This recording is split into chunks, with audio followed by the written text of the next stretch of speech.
और इस बीच केरल में धमाके की खबर के बाद गृह मंत्री अमित शाह ने केरल के सीएम पिनराई विजयन से बातचीत की है।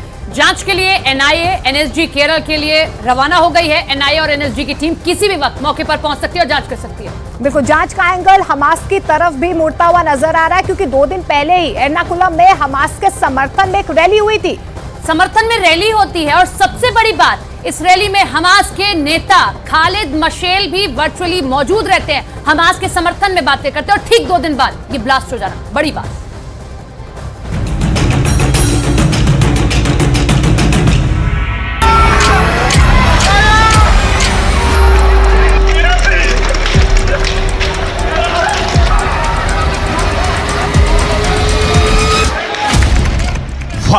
सुबह के 9:40 जगह जमरा international convention centre Ernakulam Kerala. 5 minute में 1 नहीं 2 नहीं 3 सीरियल ब्लास्ट। कन्वेंशन सेंटर में सुबह करीब 9:30 बजे 2000 लोग प्रार्थना कर रहे थे।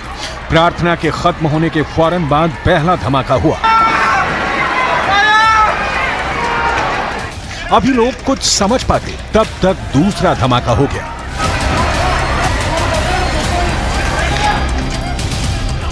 पहले और दूसरे धमाके के चंद सेकंड के बाद ही तीसरा धमाका हो गया।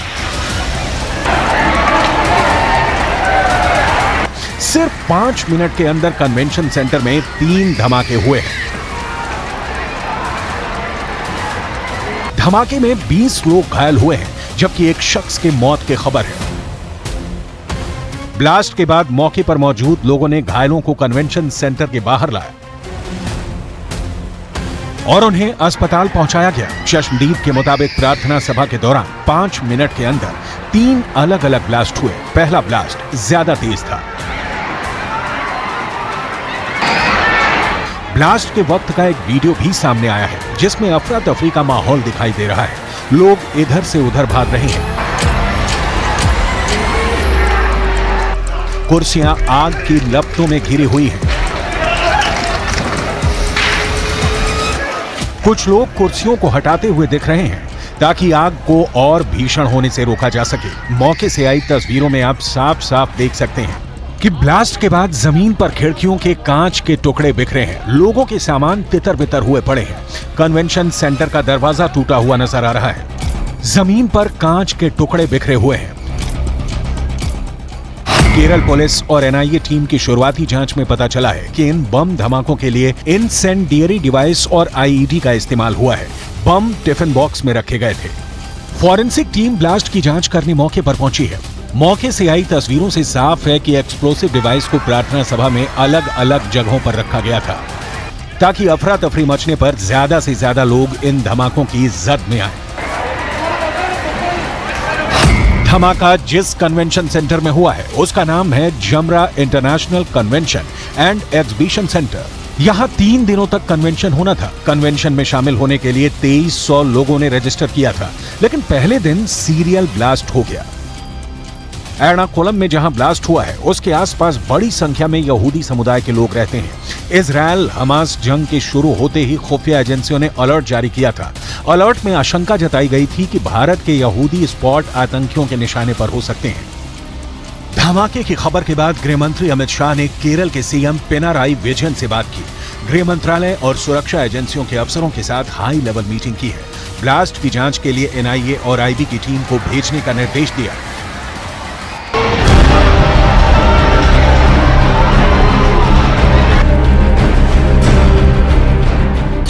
कन्वेंशन सेंटर में हुए ब्लास्ट की जांच अब केरल पुलिस, वहां की फॉरेंसिक टीम के साथ साथ एनआईए और एनएसजी की टीम करेगी। हाल ही में भारत की खुफिया एजेंसी ने अलर्ट जारी करते हुए कहा था कि भारत में यहूदियों के धर्मस्थल आतंकवादियों के निशाने पर हो सकते हैं। यही नहीं, हाल ही में स्पेशल सेल ने आईएसआईएस के जिन 2 आतंकवादियों को गिरफ्तार किया था, उन्होंने भी मुंबई के चाबाड हाउस स्थित यहूदियों के धर्मस्थल की बाकायदा रेकी की थी। बता दें कि ये चाबाड हाउस पर 26/11 में भी आतंकी हमला हो चुका है। ऐसे में केरल में हुए इस ब्लास्ट के बाद सवाल ये खड़े हो रहे हैं कि केरल पुलिस और राज्य सरकार की क्या कोई बड़ी चूक सामने आई है। जिस वक्त एर्नाकुलम में धमाके हुए उस समय केरल के मुख्यमंत्री पिनाराई विजयन दिल्ली में धरना दे रहे थे। ये धरना कम्युनिस्ट पार्टी की तरफ से गाजा पर इजरायल के हमले के विरोध में किया जा रहा था। मुख्यमंत्री पिनाराई विजयन ने धमाकों को दुर्भाग्यपूर्ण बताया है। केरल में पिछले कुछ दिनों से फिलिस्तीन के समर्थन में मुस्लिम संगठन लगातार रैलियां कर रहे हैं। शुक्रवार को ही एर्नाकुलम में हमास के समर्थन में भी एक रैली हुई थी। मल्लपुरम में शुक्रवार को फिलिस्तीन के सपोर्ट में एक और रैली हुई थी। दावा किया जा रहा है कि इसमें हमास नेता खालिद मशेल भी वर्चुअली मौजूद रहा। केरल ब्लास्ट से ठीक एक दिन पहले हमास का एक पूर्व प्रमुख केरल में फिलिस्तीन के सपोर्ट में एक वर्चुअल रैली को अंजाम देता है और ठीक उसके अगले ही दिन केरल में ईसाइयों की प्रार्थना सभा पर सिलसिलेवार तरीके से 3 धमाके होते हैं।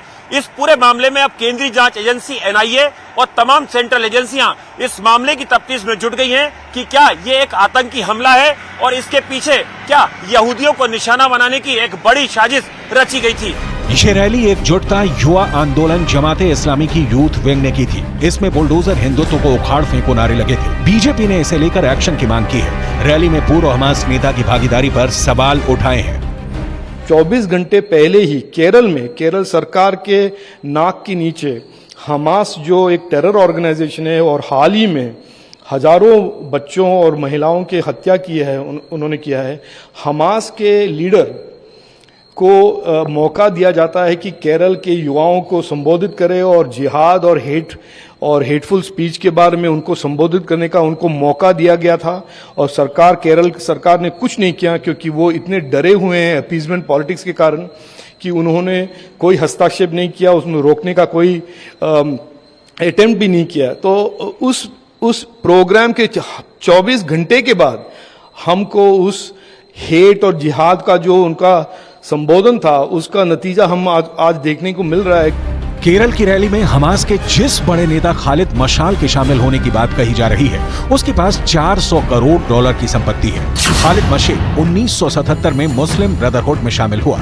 इसके बाद से मशेल 1987 में हमास की कुवैती ब्रांच का लीडर बनाया गया। 1992 में खालिद हमास के पॉलिट ब्यूरो का फाउंडिंग मेंबर और अध्यक्ष बने। 2004 में खालिद हमास का सरगना बन गया। खालिद की अगुवाई में 2006 में फिलिस्तीन के चुनाव में हमास ने सबसे ज्यादा सीटें जीती और सरकार बनाई। 2017 में टर्म खत्म होने के चलते खालिद ने हमास के पोलित ब्यूरो से खुद को अलग कर लिया। एर्नाकुलम में हुए धमाके के बाद पूरे केरल में अलर्ट जारी किया गया है। खासकर 14 जिलों के पुलिस कप्तानों को अलर्ट रहने के निर्देश दिए गए हैं। हर जगह बस और रेलवे स्टेशन पर सुरक्षा बढ़ाने के लिए कहा गया है। खासकर यहूदियों से जुड़ी जगहों पर चौकसी बढ़ा दी गई है। सरकारी आंकड़ों के मुताबिक भारत में यहूदी समुदाय की आबादी 7 से 8 हजार के बीच मानी जाती है।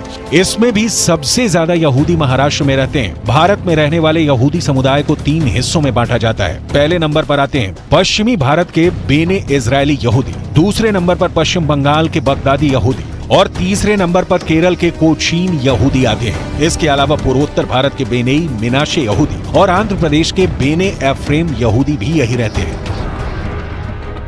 माना जाता है कि भारत में करीब 2000 साल पहले यहूदी आए। कहा जाता है कि उन्होंने पहली बार हिंदुस्तान की धरती पर केरल के मालाबार तट के जरिए कदम रखा था। फिर धीरे धीरे वो भारत के हर हिस्से में पहुंच गए।